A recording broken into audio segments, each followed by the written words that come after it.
Welcome, everyone. How are we doing today? Welcome to another Hasty Headlines. It is September 25th, 2019. It's Wednesday. Unlike Tuesday, yesterday, when I did this show and I said, hey, guys, it's Wednesday. No, it wasn't Wednesday yesterday. It's Wednesday today. If you're keeping track, I was just confused yesterday because it was my first day back from vacation. Anyway, welcome one, welcome all. Hope you're enjoying it. As usual, we'll get to questions, comments, super chats, anything like that at the end of the headlines. And as always, I do appreciate when you guys share the content around, since it does ensure that people see the kind of stuff that I'm putting out there. And the reason I put it out there is because I want people to see it, so it just makes sense, especially in light of YouTube not liking me very much because, you know, I talk about the Constitution and being pro-gun and the Second Amendment and politics and lots of things that they're very uncomfortable with if you don't toe the political left's line, so they don't like me very much. Also, I do have a video coming out probably within just minutes of Hasty Headlines being over today, so be sure to go check that out as well, because I do think it's a rather important video, topically speaking. Is that a thing? Topically speaking? I don't know, but anyway, we're going to get right into Hasty Headlines. Let's go ahead and jump right in. We're going to start off today. Barbie debuts gender-inclusive dolls because kids don't want their toys dictated by gender norms. They don't? Who told them that? Are kids voluntarily saying... First of all, there's two sides to this, I guess. Are kids voluntarily saying, I don't want my toys being dictated by gender norms? And then the other side of that is, the kids that are saying that, how long did they have to be coached to say that by their ridiculously left-hearted parents? Because kids don't say that shit. I'm sorry, they don't, unless they're being pushed to say that. But yes, look, we have lesbian Barbie? I guess. I mean, it looks like a lesbian to me. That's all I'm saying. I mean, I still see gender there. It still looks like a chick. I'm just saying. I mean, you know, I know I guess must be a horrible racist, sexist, homophobic misogynist because it just looks like a lesbian to me with the haircut and the camo jacket trying to look a little more butch, you know? But it still looks like a lesbian. I'm just saying it does. I hope that's not offensive to any actual lesbians, but I'm just saying that's what I see when I see that. Anyway, moving right along. Kim Colmone, Senior Vice President of Design, says the dolls are intended to encourage children to play with them to express themselves freely because, of course, children don't do that anyway with the toys they get a hold of.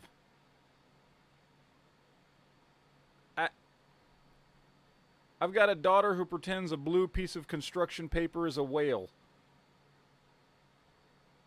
I'm just saying, like, kids don't need to have gender-inclusive dolls. This isn't even gender-inclusive. This is gender-exclusive. They're leaving. These are gender-neutral. It's not gender-inclusive. It's excluding gender. And kids don't need this. It's stupid. It's stupid. Anyway, the line Creatable World features a variety of hairstyles, clothing options, and accessories for children to mix and match. The company created the line with the help of experts, which included a variety of physicians, parents, and children. 6 different kits in the Creatable World line feature dolls with a variety of skin tones and androgynous faces and bodies. Okay, that's lovely. And here we go. Through research, we heard that kids don't want their toys dictated by gender norms.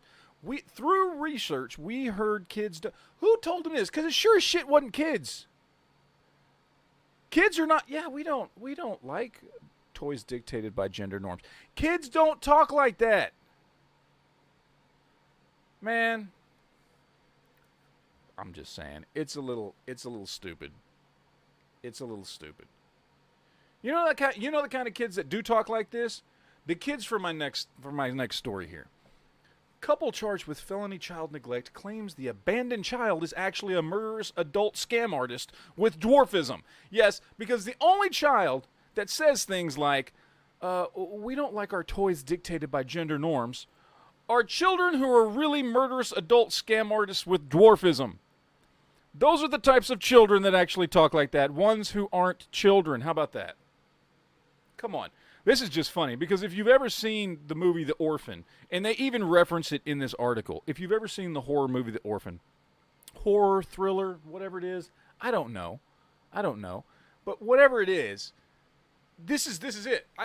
This story just stunned me. An Indiana couple accused of abandoning their child is speaking out and insisting the child is not a child at all, but a 22-year-old scam artist from the Ukraine. So basically, Michael and Christine Barrett, back in 2010, adopted a girl.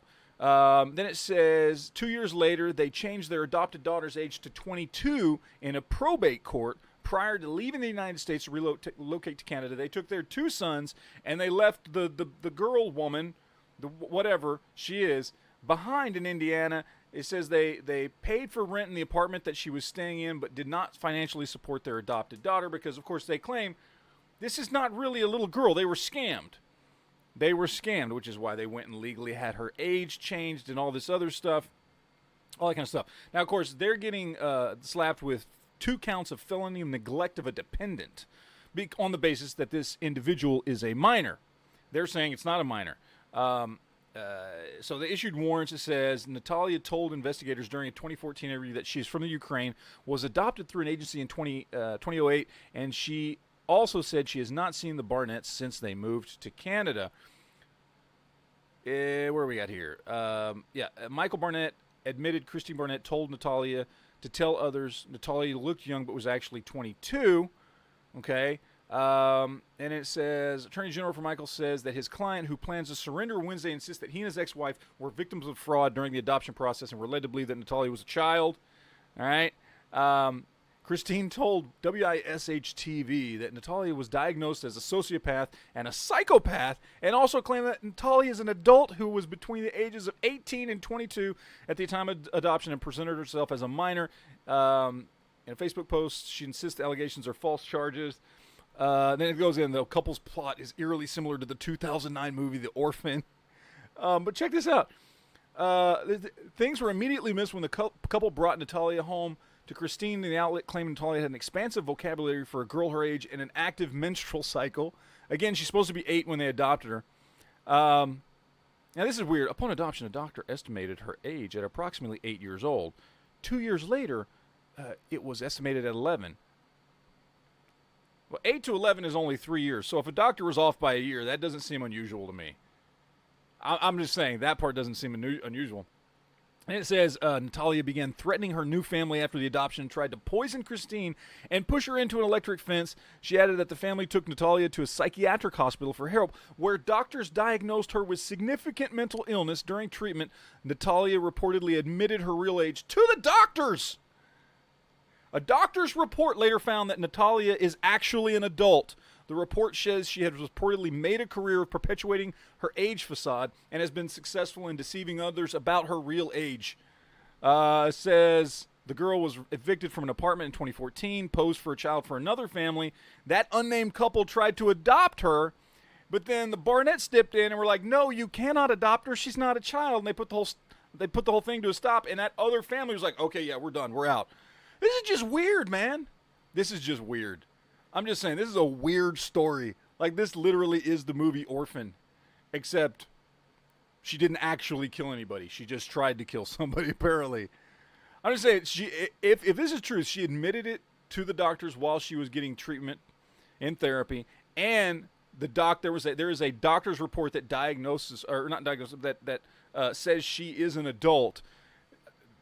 These people should be free and clear. That's all I'm saying. I don't know.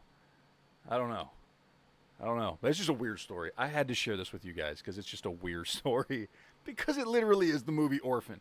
By the way, if you haven't seen the movie Orphan, it's actually a pretty good movie. All right. Here we go. Here's our other headline for Hasty Headlines today.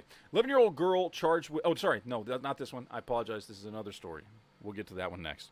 11-year-old girl charged with felony hate crime accused of hitting 10-year-old and using racially motivated language. So apparently there's a 10 and 11-year-old who beat up another 10-year-old on a bus, I guess, because it says the bus driver also got in trouble for, like, some sort of child endangerment thing.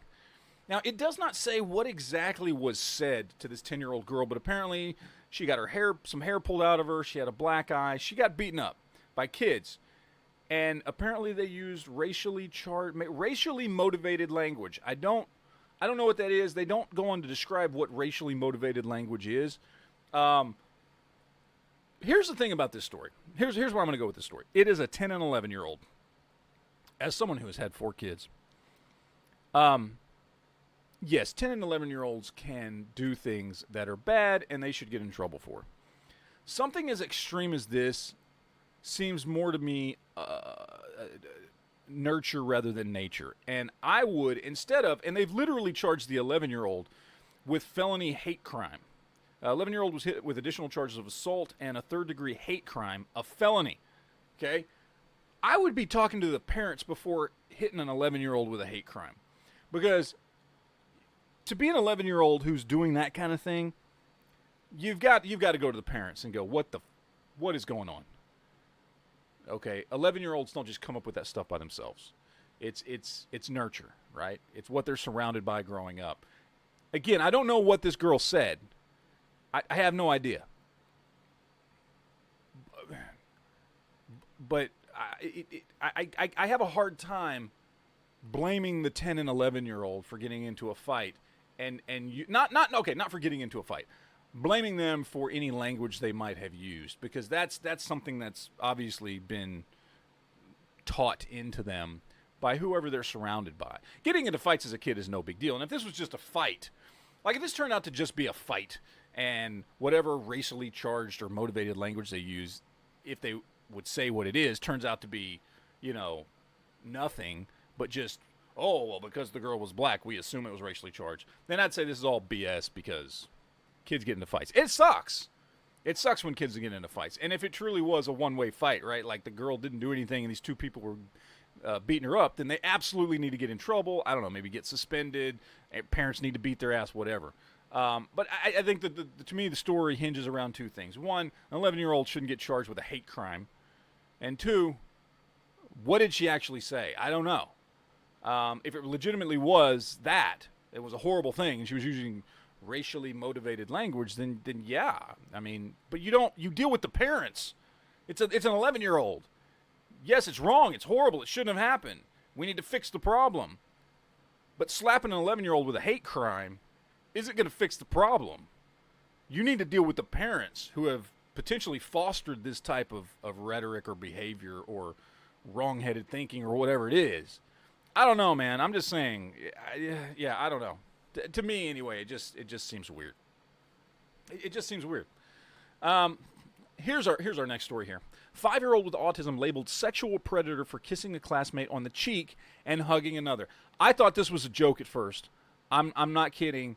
It was on the Daily Wire, and so I was like, okay, well, I usually tend to trust their stuff. They're usually pretty good about going through their stories and making sure. And then they have a whole section that's listed off as satire. And I thought, okay, well, maybe. And I'm like looking around. I'm like, this is satire, right? No, it's not. It's actually not satire. This is actually real. Okay. So I was trying to look up and find out where this is. Hamilton County Department of Education. And I was trying to find like what state this was in. Let me see. Remember 20-year-old. Now this is talking about another instance, but it's not giving me what state this was in. Wherever Hamilton County is, maybe somebody out there knows where Hamilton County is, but somewhere in the United States. Let's see. Family of 5-year-old Nathan Putnam says their son has been punished, labeled a sexual predator, and accused of sexual harassment for hugging a classmate and kissing another on the cheek. Nathan, who has autism, is unaware of what he is doing is unacceptable. A 5-year-old kissing another 5-year-old on the cheek, first of all, we're now labeling that as unacceptable, or giving a hug to another kid is unacceptable at 5 years old? When did this shit become unacceptable? I don't know. If my 5-year-old kissed another 5-year-old on the cheek, or vice versa, another 5-year-old kissed my daughter on the cheek, I would not go, sexual harassment. I don't know, man. I don't know. This is really weird. Anyway, what do you do when a 5-year-old child is being labeled a sexual predator and accused of sexual harassment by the school system? It was disclosed that it will go in his record for the rest of his life that he is a sex offender. Is this real? says this child is autistic. He comprehends and functions very differently than a typical 5-year-old. What would you do? Who do you turn to for help when the child will not even listen to the child, or who do you turn to for help when the school will not even listen to the child's doctor when he explains the child's difficulty in his comprehension of simple things such as boundaries? This is ridiculous. I really hope that I'm like getting catfished here. Like, I hope this is satire and I just don't know it. I hope the Daily Wire is pulling the wool over my eyes on this, and that a 5-year-old did not just get charged, not charged per se, but labeled a sexual predator in the Harris County, was it Harris County? Hamilton County school system. If this is legitimate,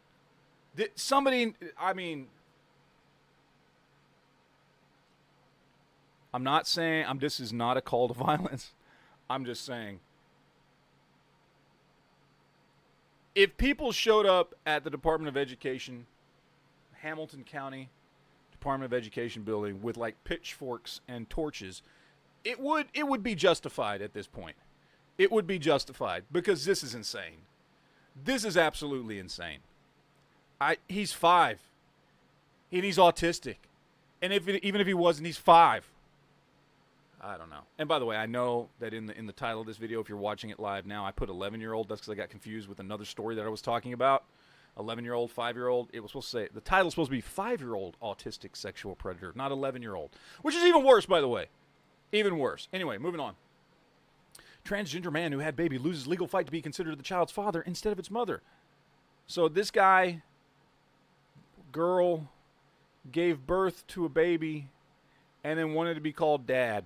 Legally. And the courts, surprisingly, this is in the UK, I believe. Yeah, it is. It's in the UK.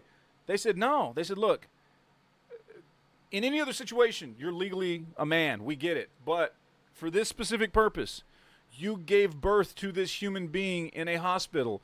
You were, by all scientific and legal definitions, you were a woman. You can only be listed as the mother. I commend them because I didn't think this shit would happen in the UK. I'm going to be honest. They've been going downhill fast, like worse than us, with all the SJW, 50,000 genders and crap, right? They've been worse than us. And so that a UK high court ruled that she could not be listed as the mother of this, or not be listed as the father of this child. She had to be listed as the mother of this child on official documents when it relates to the child.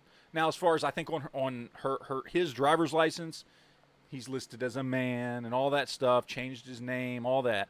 But when it comes to documents referring to the child, she has to be listed as the mother because she biologically is the mother. Pretty interesting, I think. Pretty interesting.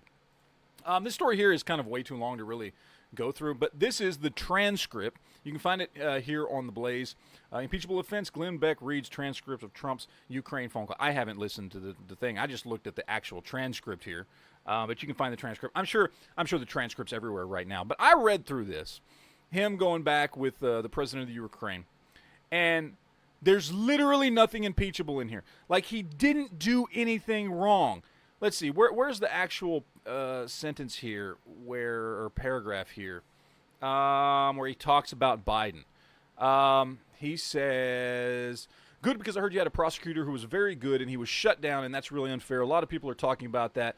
The way they shut down, I can't do it like Jedi can, but I wish I could get Jedi on here to read this. The way they shut your very good prosecutor down, you had some very bad people involved. Mr. Giuliani is a highly respected man. He was the mayor of New York City. Great mayor. I would like him to call you. I'll ask him to call you along with the attorney general. Rudy knows very much about what's happening. He's a very capable guy. If you could speak to him, that would be great. The former ambassador from the United States, the woman, she was bad news, and the people she was dealing with in Ukraine were bad news. So I just want to let you know that. The other thing, and this is where it gets to, there's a lot of talk about Biden's son, that Biden stopped the prosecution, and a lot of people want to find out about that. So whatever you can do with the attorney general, that would be great. Biden went around bragging that he had stopped prosecution. So if you can look into it, it sounds horrible. This is not opposition research. This is just a loose conversation going, hey man, Biden's going around bragging that he stopped the prosecution, which he has. Biden has openly talked about how he stopped the prosecution, that he got it done with his clout of being the vice president of the United States. He's publicly talking about it. Trump saying, hey, Biden's going around bragging about it. You know anything about it? Can you find out anything about it? I'm curious. We've been having problems, so, you know. This is not an impeachable offense, people. You say what you want about Trump. This is not impeachable. It makes the Democrats look stupid. That's what this does.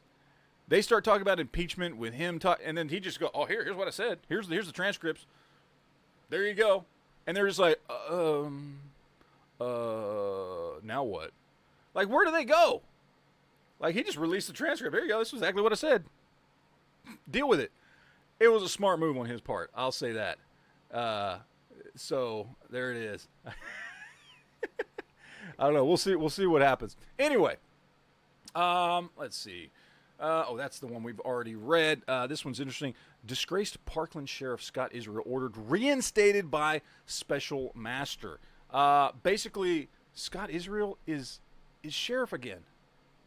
Somehow, some way, the man is sheriff again, and I don't get it. I mean, what? What? While the governor has offered a plethora of criticism, he has not shown that Sheriff Israel's policies, procedures, or trainings on active shooter situations were inconsistent with Florida law or enforcement standards. I mean, other than all the deals he was making by not following the law and reporting kids and looking in on kids and arresting kids and filing charges on kids who were doing something wrong, which led directly to the shooting in Parkland. Okay, but he's got his job back. Sure. Here's another one here. NSFF cheers increase in disqualifying mental health records submitted to NIC's background check system. I'm not sure how to feel about this, but basically it says that the National Shooting Sports Foundation today is praising a milestone achievement of 241% increase of state submissions of adjudicated mental health records to the FBI's National Instant Criminal NICS, basically, since the firearm industry lost Fix NICS campaign in 2013. Okay, so basically the states have actually started reporting the stuff they were supposed to have been reporting the whole time, right? So if you've been determined to be mentally defective in some way, if you've been adjudicated by a court system, it's supposed to get reported to NICS. It's always supposed to have been reported to NICS.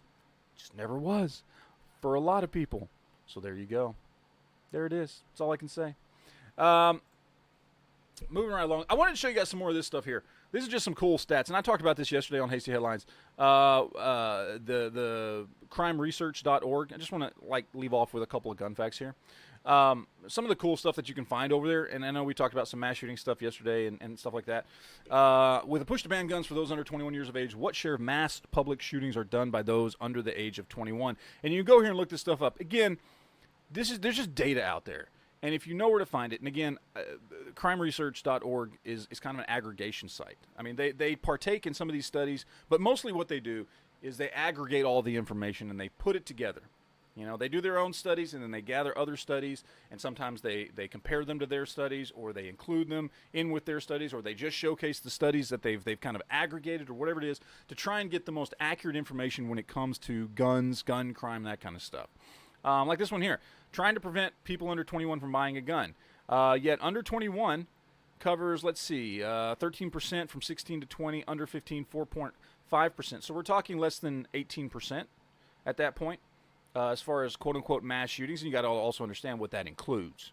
That also includes like drive-by shootings, gang shootings, things like that, things that involve drugs and all kinds of other stuff. That's all included in the quote-unquote mass shootings. 18% of those under 21. So the vast majority of quote-unquote mass shootings, these laws have no bearing on whatsoever. Not to mention then when you look at the shootings like the ones that happen in Midland, Odessa, if you can't buy a gun, just find another way to get one. That's what that guy did. That's what they do. Anyway, other one here, percentage of shootings in gun-free zones between 1998 and 2015, 96.2%. And again, these things go through and they give you all the data. They show you where they got all the information. They go through all the different instances that they look at. This is a great website to find a lot of really, really good information on this stuff. I mean, look at this stuff. You can just scroll down. Tons and tons of information going by where they get these statistics. It's great stuff. I tell you, you got to go check this website out. And then also, what are the religious views of mass public shooters? Go through. Attended Christian church, childhood dreams of becoming a minister. No mention of religion. No mention of religion. No mention of religion. Then we've got one here. Christian, regular churchgoer. Orthodox, living church of God. No mention of religion. No mention of religion. Anti-Christian. Muslim. No mention of religion. Christian, raised Christian, resented parents, strong Christian faith. And it gives you the sources, too. You can click on the source to see where it's mentioning this stuff. You know, no mention of, the most of these no mention of religion. Atheist, here's your source. You know, anytime there's a mention of a religious, anti-religious, pro, whatever it is, Jared Lee Loeffner, atheist, there's the source. Click on it, it'll show you the source. Great information on this website. Hey, look, Buddhist, there's the source. Go check it out. It's a great website. I really think you guys would benefit from taking the time to check some of this stuff out. Let's go ahead and check and see what, if any, questions we've got out there in the chat for today. It says, Chris Gibson says, I'm going to tie my pecker to a tree, I'm going to tie my pecker to a tree. That's lovely. I'm glad that comment made it here. Anyway, that is going to do it for today. I hope you guys enjoyed it. You got any questions? You got any comments? You got any super chats?